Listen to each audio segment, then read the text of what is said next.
বরফে ঢাকা গ্রিনল্যান্ডের মাটিতে পা রাখছে জার্মানির সেনা সদস্যরা। ডেনমার্কের স্বায়ত্তশাসিত নিস্তব্ধ আর্কটিক দ্বীপটির শুভ্রতা মারিয়ে বাড়ছে সামরিক উপস্থিতি।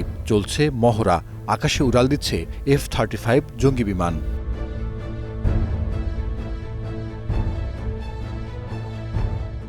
সম্প্রতি ভেনেজুয়েলায় ঘটে যাওয়া মার্কিন সামরিক হস্তক্ষেপের পুনরাবৃত্তির আশঙ্কায় নেটোভুক্ত দেশ ডেনমার্ক। তাই তাদের পাশে দাঁড়িয়েছে জোটের শরিক ব্রিটেন, ফ্রান্সসহ ৬ ইউরোপীয় দেশ।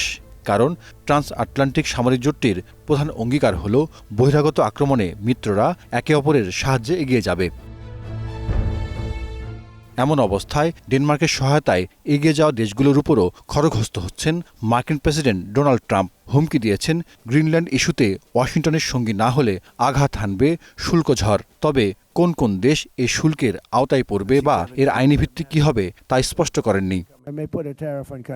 যদি কোনো দেশ গ্রিনল্যান্ড বিষয়ে আমাদের সঙ্গে না যায় তাহলে তাদের উপর শুল্ক আরোপ করা হতে পারে, কারণ জাতীয় নিরাপত্তার জন্য গ্রিনল্যান্ড আমাদের প্রয়োজন। তাই আমি এমন সিদ্ধান্ত নিতে পারি। প্রথম গ্রিনল্যান্ড কিনে নেওয়ার প্রস্তাব দেন ট্রাম্প। তাৎক্ষণিকভাবে তা নাকচ হয়। সোজা আঙুলে ঘি না ওঠায় ট্রাম্প হুঁশিয়ারি দিয়ে রাখেন, দরকার হলে সেনা পাঠাবে যুক্তরাষ্ট্র। অভিযোগ করেছেন রাশিয়া ও চীনের প্রভাব বাড়ছে ওই অঞ্চল ঘিরে।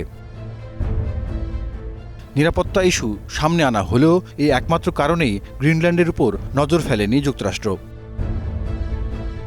প্রায় ২১ লাখ বর্গ কিলোমিটার আয়তনের গ্রিনল্যান্ড সম্পদে টইটুম্বুর। বৈশ্বিক উষ্ণায়নে গ্রিনল্যান্ডের বরফ গলছে। উন্মুক্ত হওয়ার পথে নয়া বাণিজ্য জলপথ। সেটি ভবিষ্যতের আকর্ষণীয় ট্রেড রুটে পরিণত হওয়ার সম্ভাবনা ব্যাপক। আর মহামূল্যবান বিরল খনিজের বিশাল ভাণ্ডার আছে গ্রিনল্যান্ডের বরফ ঢাকা মাটির নিচে।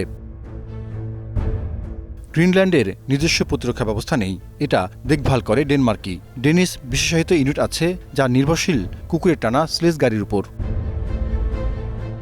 বিপরীতে যুক্তরাষ্ট্রের আছে আর্কটিক অঞ্চলে অভিযান চালাতে সক্ষম অন্তত ২টি সেনা ব্রিগেড। প্যারাশুট ও হেলিকপ্টার ব্যবহার করে অনায়াসেই দখলে নিতে পারবে গ্রিনল্যান্ড। আর দ্বিতীয় বিশ্বযুদ্ধের সময় থেকেই গ্রিনল্যান্ডের উত্তর পশ্চিমে আছে মার্কিন সেনাঘাঁটি ও রেডিও স্টেশন। শতাধিক সেনা নিয়ে পরিচালিত হচ্ছে পিটুফিক সামরিক ঘাঁটি। আর ডেনমার্কের সাথে চুক্তি অনুযায়ী যত সংখ্যক ইচ্ছা সেনা মোতায়েন করতে পারবে যুক্তরাষ্ট্র। পরাক্রমশালী যুক্তরাষ্ট্রের সাথে সামরিক বিরোধে জড়াতে চায় না ডেনিশ সরকার। সম্মানজনক সংলাপের আশায় নেতৃবৃন্দ ধর্ণা দিচ্ছেন হোয়াইট হাউসের দুয়ারেও। খোদ যুক্তরাষ্ট্রের অনেকেই, এমনকি রিপাবলিকান দলের মধ্যে গ্রিনল্যান্ড দ্বীপ অধিগ্রহণ নিয়ে মতবিরোধ রয়েছে।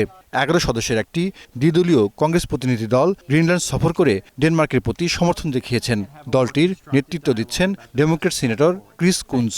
দলের মধ্যে ছিলেন রিপাবলিকান সিনেটর থম থিলিস ও লিসা মার্কোস্কি। গ্রিনল্যান্ডকে আমাদের সম্পদ হিসেবে নয়, মিত্র হিসেবে দেখা উচিত। এই প্রতিনিধি দলের মনোভাবও সেটি। আমি মনে করি আমেরিকান জনগণও গ্রিনল্যান্ড অধিগ্রহণ পরিকল্পনাকে ভালো ধারণা বলে মনে করেন না।